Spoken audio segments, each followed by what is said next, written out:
Oui, bonjour Alignati. Bonjour. Vous faites du rap, du reggae, du dancehall. Je fais de la musique caribéenne. Musique caribéenne, voilà, exactement. On a vu qu'au début, c'était pas facile de convaincre un producteur parce que la dominante en Antilles, c'était le zouk. Comment s'est passé vos débuts en fait? Au début, moi j'ai commencé dans les débuts 90, les années 90, donc c'est vrai que à cette période-là, la musique reggae, c'était pas la musique la plus diffusée, on va dire. Donc c'est vrai que c'était plus le zouk, donc il fallait trouver un producteur qui ose produire cette musique-là. Et donc à cette période-là, on a dû aller voir notre ami Don Miguel qui a cru en nous, qui était sur la Martinique et qui a produit justement les deux premiers albums avec le Calculator Sound System, qui est un collectif dans lequel j'étais de 12 artistes. Et donc on a pu faire deux albums en 98 et en 99. Le premier s'appelait 1848 et le second Special Request. Et donc ça a débuté comme ça. Mais c'est vrai que j'ai débuté un peu, j'ai commencé la musique un peu avant, en 93. J'ai débuté avec mon frère Jerry. Donc on faisait, je chantais dans les sound systems, sur le ghetto, un peu partout où il y avait des sound systems. On essayait de se faire connaître et puis diffuser aussi le message que bon voilà, que mettre en avant que notre quartier, essayer de redorer un peu l'image de notre quartier. Puisque souvent quand on parlait de notre quartier, c'était pour parler de violence ou de drogue, etc. Et je voulais un peu redorer cette image-là du quartier pour dire bon, voilà, il n'y a pas que ça dans mon quartier. Et c'est comme ça que j'ai commencé. Ok. Et vous avez parlé tout à l'heure d'un morceau qui s'appelle 1848. Est-ce que ça représente une date particulière? 1848, c'était carrément un album. C'était un album ouais. du Calculator Sound System. C'était en hommage à l'abolition de l'esclavage, qui est une date très importante pour nous, nous Noirs, nous Caribéens aussi, Africains, et même pour l'humanité. Donc c'est pourquoi on a appelé cet album-là 1848.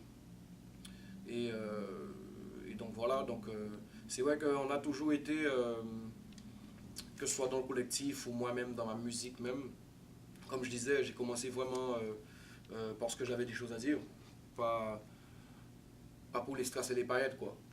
Donc j'avais des choses à dire, je voulais redonner l'image de mon quartier, dire que bon voilà, il y a de bonnes choses qui s'y passent, il y a des familles qui habitent, il y a des gens qui vivent en solidarité sur le ghetto et donc voilà, et donc c'est toutes ces valeurs morales que depuis le début de ma carrière que je fais passer à travers ma musique.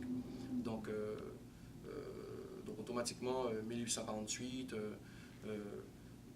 tout ce qui concerne aussi l'esclavage, ça a toujours été présent aussi dans ma musique, ce qui est très important pour nous. Justement, vous avez appelé les Antillais à péter Chaîne. péter chaîne.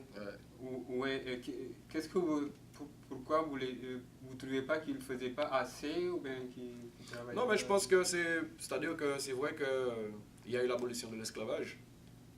On a cassé les chaînes, on a été libérés, mais c'est vrai que il reste les chaînes mentales. Et c'est ce dont je parle en fait en créole. Je dis péter chaîne là, ce qui veut dire péter chaîne là qui est en tête en nous là, c'est-à-dire casser les chaînes, se libérer des chaînes qu'on a, les chaînes mentales. Parce que c'est vrai que Par exemple. La période post-esclavagiste, on a des séquelles de l'esclavage. On a des séquelles de l'esclavage et qui font que, il ne faut pas oublier que durant l'esclavage, les esclavagistes, ce qu'ils faisaient c'est eux qui ont inventé diviser pour mieux régner. C'est-à-dire que pour que les esclaves, à un moment donné, les esclaves, ils se rebellaient, ce qui était normal. Ils se rebellaient dans les champs de canne. Et donc, pour empêcher que les esclaves se rebellent, ils ont décidé de créer ce qu'on appelle le diviser pour mieux régner, c'est-à-dire que les esclaves qui étaient un peu plus clairs de peau, on les mettait à des postes un peu plus... on prenait des esclaves plus clairs de peau on les mettait au poste de responsabilité, un peu pour que s'il y a un problème qu'entre l'esclavagiste même et l'esclave, qu'il n'y ait pas de confrontation directe. C'est-à-dire que celui qu'on a mis à l'autre poste, il sera en guerre limite avec les esclaves, parce que les esclaves automatiquement ils vont dire ouais mais toi t'es un vendu, voilà. Donc aujourd'hui, on t'a mis à ce poste-là et que bon voilà, tu n'es plus avec nous, etc.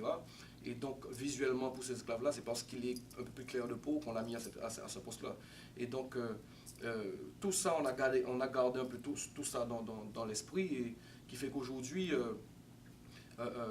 ce système, ce schéma de société, ce schéma sociétal est toujours, en fait, il y a toujours cela aux Antilles, c'est-à-dire quand on regarde une société basique, on va toujours un peu retrouver le blanc, on va dire, esclavagiste qui le PDG, ensuite celui un peu plus clair de peau qui sera, on va le mettre au poste de directeur, et puis celui qui va balayer, on va dire, les postes un peu plus, plus bas, le noir, l'autochtone.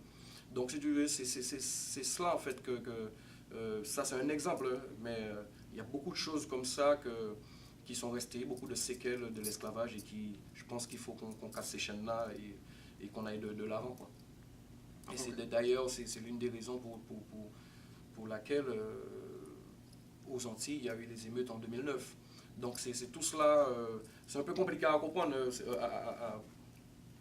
à comprendre quand on est de l'extérieur, mais vivons aux Antilles, c'est quelque chose de tout à fait palpable pour un Antillais qui vit là-bas. Okay. En parlant de clash ou bien de guerre, bon, entre guillemets, est-ce qu'on voit que dans le milieu du rap ou dans le soul, il y a tout le temps des artistes qui s'insultent, vous-même vous êtes insurgé contre le clash de Lord Koshishi et Jackie. Est-ce que c'est évitable en fait? Est-ce que les musiciens peuvent faire leur carrière sans s'insulter? Ouais, en fait, bon, il y a deux choses. Il y a deux choses, c'est-à-dire que dans le milieu reggae, dancehall même, en Jamaïque, c'est pourquoi je fais la différence, en Jamaïque, c'est une culture. C'est une culture. Le reggae dancehall même, c'est une culture. Et je ne vais même pas parler de reggae, je vais dire dancehall, parce que fin des années début 2000, en fait, le reggae et le dancehall, c'est vraiment dissocié. C'est deux musiques à part entière. Donc dans le dancehall même, qui est devenu une culture à part entière, le clash, c'est quelque chose qui a toujours été. Mais c'était clash amical ou pas, mais c'était quelque chose où le public aimait voir, et jusqu'à présent aime voir, parce que ça fait partie de cette culture-là. C'est-à-dire que même les artistes qui se clashent, ils savent que c'est... même les artistes qui se clashent, ils savent que c'est limite... c'est du spectacle. C'est du spectacle. Et c'est vrai que, bon, après, cette culture-là qui s'est répandue, on va dire, en France, aux Antilles, sans vraiment... avec les fondements même de la Jamaïque, parce que la Jamaïque a une certaine réalité, etc. Donc nous, avec notre dimension, nous, à nous, de chez nous, c'est vrai que quand on a une culture qui arrive de l'extérieur, on va prendre une certaine partie et l'autre partie peut pas être... les Jamaïcains ont leur réalité, nous on a notre réalité. Donc ce qui fait que quand on fait des clashs, par exemple aux Antilles, entre artistes créoles ou francophones, ça peut arriver, on va dire, aux mains. Pourquoi? Parce qu'en fait, comme on n'est pas des Jamaïcains, qu'il n'y a pas cette culture-là, même le public n'a pas cette culture-là, comme le public jamaïcain, donc eux-mêmes, ils vont envenimer la chose. Tu comprends? Et donc, ce qui fait qu'après un moment donné, il y a une sorte d'orgueil qui rentre en jeu, et donc ça peut arriver aux mains. Donc c'est pourquoi moi, j'ai toujours été contre cette histoire de clash dans notre culture. Bien sûr, je regarde les clashs en Jamaïque, ça nous fait sourire, etc. Parce qu'on sait ce qu'il y a derrière. Des fois, c'est beaucoup de comédie. Je peux prendre l'exemple de Bonzi ou Billy Man qui se sont toujours clashés. Après, ils se remettaient ensemble, ils faisaient des titres ensemble. Ensuite, ils se reclashaient. Quand ça n'allait pas bien au niveau business, juste pour du business, ils pouvaient refaire un clash. Enfin, mais tout le monde sait que c'est un peu des fois de la comédie. Voilà. Donc, c'est vrai que c'est à ce niveau-là que moi, je sais que quand ça devient vraiment réel, que c'est un vrai clash où les gens entre eux, ça crée des divisions même au niveau du peuple. Je suis contre, parce que moi, ce que je défends, comme je dis, c'est... Moi, j'ai eu les bases du reggae même. Et donc, moi, ce que je défends dans ma musique, c'est l'amour, le respect, qu'on vive ensemble.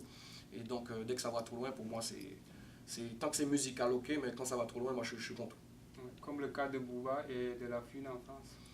La Fouine et Booba, enfin, c'est quelque chose de... Dans le hip-hop, c'est pareil que pour le reggae dancehall en Jamaïque. C'est dans cette culture-là, on a eu Tupac et Biggie, les plus connus, les clashs les plus connus.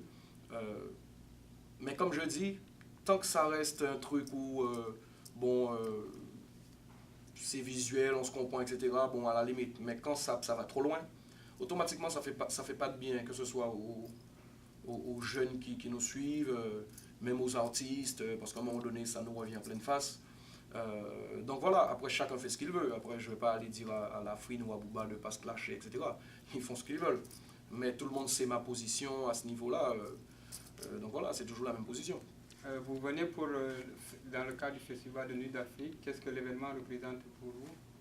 Ben, moi, c'est, comme je disais, j'étais déjà venu une première fois à Montréal. C'était l'hiver. Bon, je suis déjà content qu'on m'y invite durant l'été, parce qu'il y a le soleil. Donc ça fait plaisir.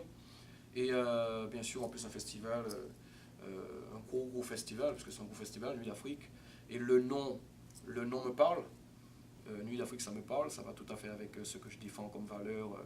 Et puis, c'est bien qu'on se rassemble aussi. Et donc, non, c'est ça, ça fait vraiment plaisir d'être là. Quel est votre dernier mot? Mon dernier mot, je dirais peace, love and unity. Merci. Yes, sir.